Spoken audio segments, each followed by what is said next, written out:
people watching all over the world. Liam Hartery here with another episode of Presenting Champions, and today I have a very special guest who I'm truly blessed, truly honored to have on the show.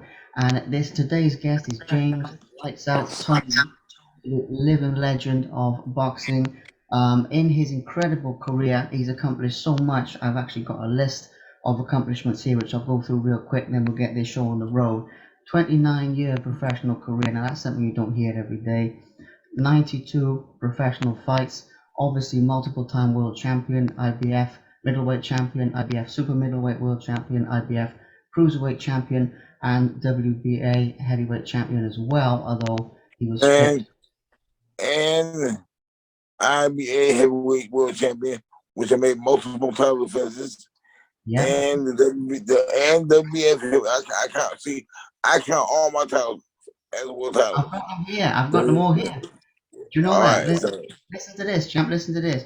So those guys, those were the major titles, okay. But also, as the man himself said, there were quite a few other titles here as well. And I've got the Michigan middleweight title, IBC middleweight title. I've got USBA light heavyweight title, WBU light heavyweight title.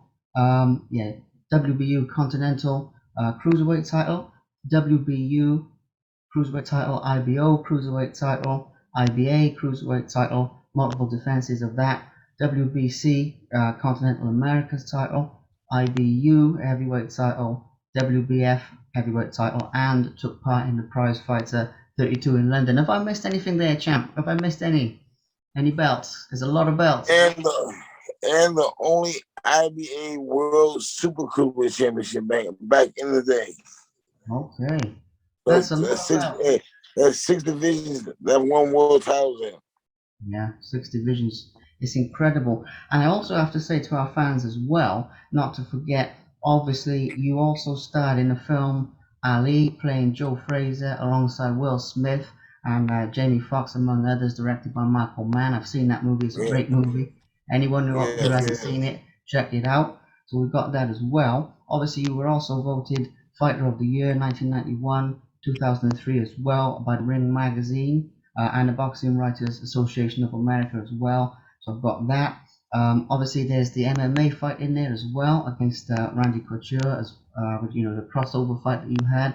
So there's a lot of achievements, not to mention the names you've been in there with. Obviously, Roy Jones, a lot of people know about that. Hasim Rahman, Michael Nunn, Reggie Johnson, Mike McCallum, Iran Barkley, Evander Holyfield, Samuel Peter twice, Bobby Gunn, Lucas Brown. There's so many. I mean, there's more than that. There's more than I'd be here all day.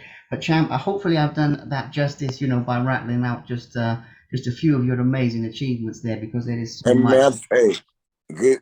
I thank you. I appreciate you, man. Great job. Thank you, man. Thank you. Because, I was pulling this together earlier today, and just for our fans, you can see, I don't know if you can see on my phone there, you can probably just see a white screen, but there's a long list of all the belts. So, amazing.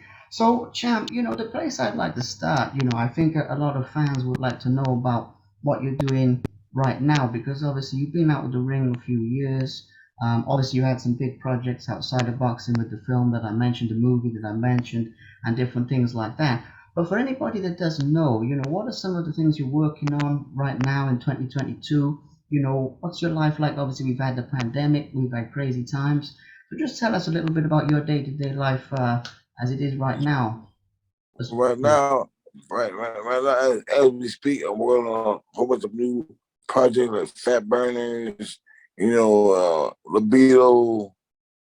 I have my coffee line.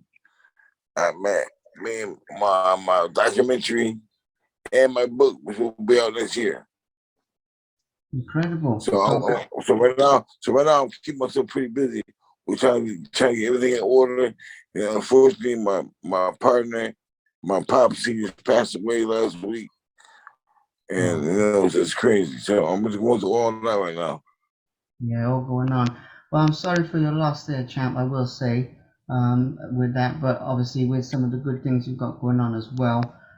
It sounds like there's some ups and downs, but it's a good insight for the fans. Yes. Sorry for your loss, though. We'll put that in Thank there. you. So obviously, talking about boxing, we'll take a little bit of time to look back. Obviously, we'll look forward as well. You've accomplished so much in your career, but this is probably going to be quite a big question. But is there, like, out of all those titles and out of all those top fights, is there one that you're the most proud of, or maybe more than one? Something that stands out as being the proudest moment for you in your career? Uh, the proudest moment of my life is when I beat Michael Nunn because number one, I went to his hometown. Number two, I was 20-1 underdog, and Yeah, nobody thought I could beat him. I knew. I, I knew when I signed the contract, when I signed the fight for the contract, I had to fight one. I was going in there to do what I had to do to win the championship, and I did what I had to do. yeah.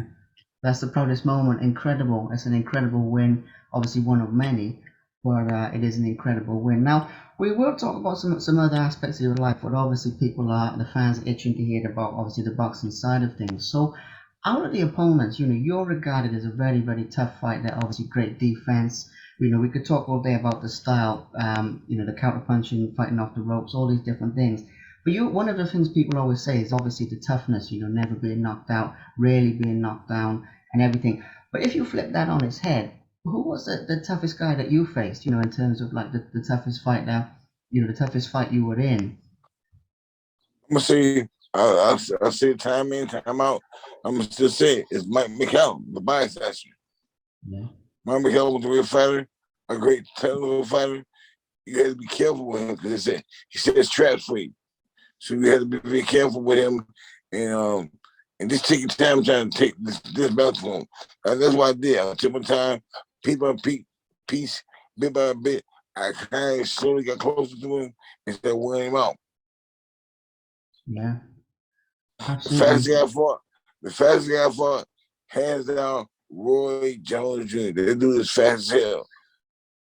Yeah, yeah. It was gonna be, Roy Jones Jr. I thought you'd say that for the fastest. His hand speed, obviously in his prime, was just unreal. And you just don't But see guys.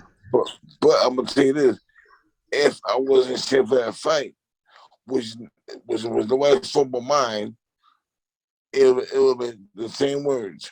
Lights out, baby. I promise you. And that's the main reason why he has never given me a rematch. Because he knows what time it is. Yeah, I believe you on that. Yeah, but then he was known for that. He was known for timing some of his fights, at the perfect timing. So yeah, I hear you on that, big time, big time. And obviously, one of the things here that comes up pretty much every interview I do, to be honest, that the fans love to hear is obviously the hardest puncher. I mean, your power was something to really know about. But in terms of the hardest puncher that you faced, people always love to hear about that. Like I say, every interview that comes up. Is there one guy, or maybe more than one? I'm going to say Sam Peters won as a heavyweight, as a middleweight was Murphy Sosa. Okay. But the only reason, and the only reason why I say it is because they hit me in the back of the head. It wasn't a straight flush on a shot. Yeah, yeah, amazing. These are the things I like to get into as well, because obviously your experiences of the fight is, like from the fans' point of view, watching the fight, you see obviously how it goes down, but from your point of view, experiencing some of these little things like the back of the head and all that, Now, it's a different insight that the fans don't always see if you get where I'm coming from. So that's a good one. That's a good one as well. And the last one that's on the sort of boxing sort of trivia vein, if you like, and we'll get to he's obviously technically, the most technically gifted opponent as well. Because you mentioned about Mike McCallum then and some of his technical ability, but was there somebody that stands out as being the most, the most crafty, the most difficult to get, where you had to be the most patient in the fight to get through their technical ability, if you get what I'm coming from? I'm saying it's two people, Michael Nunn and Roy Jones Jr. Yeah. Very exceptional. Yeah, Roy just comes up again and again. Yeah. I'm not surprised. Now, one of the things that I wanted to get into, moving a little bit bigger into this, is I get a lot of young, up and coming fighters and people like that, watching or listening to, to my show, which I think is great. Like the next generation and everything like that. So we're in a great position here to get some, a few golden nuggets, as they say, from yourself about it is if there was like a young fighters watching this, or anyone who's early on in their career, if you get what I mean, what would be some advice that you'd share for them to do well in boxing? Maybe one or two things that you regard to be like essential to to do well in boxing, make a good career out of it, like for the young guns coming through and starting out. Stay focused and stay focused on your dreams. Make sure you fulfill everything you set a goal for yourself, and make sure you set up each goal one time after the other. If you do that, you stay true to yourself, you'll be all right. Yeah. That's some good advice, because I know obviously you're a very open guy and people can reach out to you on social media and to your son as well. But I just thought it's a great opportunity to talk about that, for the young guns coming through and get some good advice for them, and everything like that as well.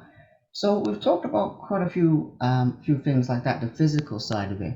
One thing I want to touch on though is, on the run up, on the build up to a big fight, obviously you'd be training hard, you'd be, doing all of that. But how would you feel mentally? How would you mentally prepare for, some of these massive fights, like in fight week, or, on the build up to it? What sort of goes through your mind, in the prime of your career, on the build up to a big fight? It'd be good to touch on that a little bit, because people forget that, like the mental side. The build to be fat. I'm ready to go. I'm training every day, 3 or 4 times a day. Excited. I can't wait to get it done. You know what I'm saying? Let's get this fight. Let's go. No more talking. Hey, talking about fit now. It's time to break you in half. You feel me? Fun self. Let's get down. Hey, let's get down to the fun self. Let's go. Quit talking. Let's go. Yeah. Amazing, amazing. Yeah, I feel you on that, champ. I feel you on that big time. Big time. All right, so the last couple of things then, okay? Because we got some good stuff. Working with Will Smith and working with, Jamie Foxx and all those guys on the film Ali, you know, Hilarious. Hilarious. Funny. Fun. Great experience, man. Hey, I couldn't have been on a better movie set with two great guys. yeah, And it was ama- and they were real. It wasn't fake. yeah. Seeing yourself up there on the big screen must be an amazing experience, I tell you that. It's a great movie. Really enjoyed that. Well, you don't see me up there again pretty soon. Trust me. All right. And the All last right. one, champ, because I know you got that. This is the last one, because I know you're a bit pushed for time, and I respect that. Is what would you say to your fans around the world? Because obviously I'm here in the UK. You've got a lot of fans over here, but people in the States watching this, people anywhere, boxing fans of yours who supported your career. What would you say to them? To your loyal fans who supported you? All right. I love it. And most important thing, everybody is me. I'm not me. I love everybody. I have fun, but when it's time for me to go take care of business, it's business. After every party, have fun, chill out. You know what I'm saying? Y'all have a beer. I don't drink no more, so I drink water. Yeah. Well, I love y'all. Stay up. Everybody out there have a lights out day. Period. All right. Well, champ, I just want to say, brother, a big thank you for your time. Coming on here, and we've shared some good stuff. So thank you. All right. Thank All you. right.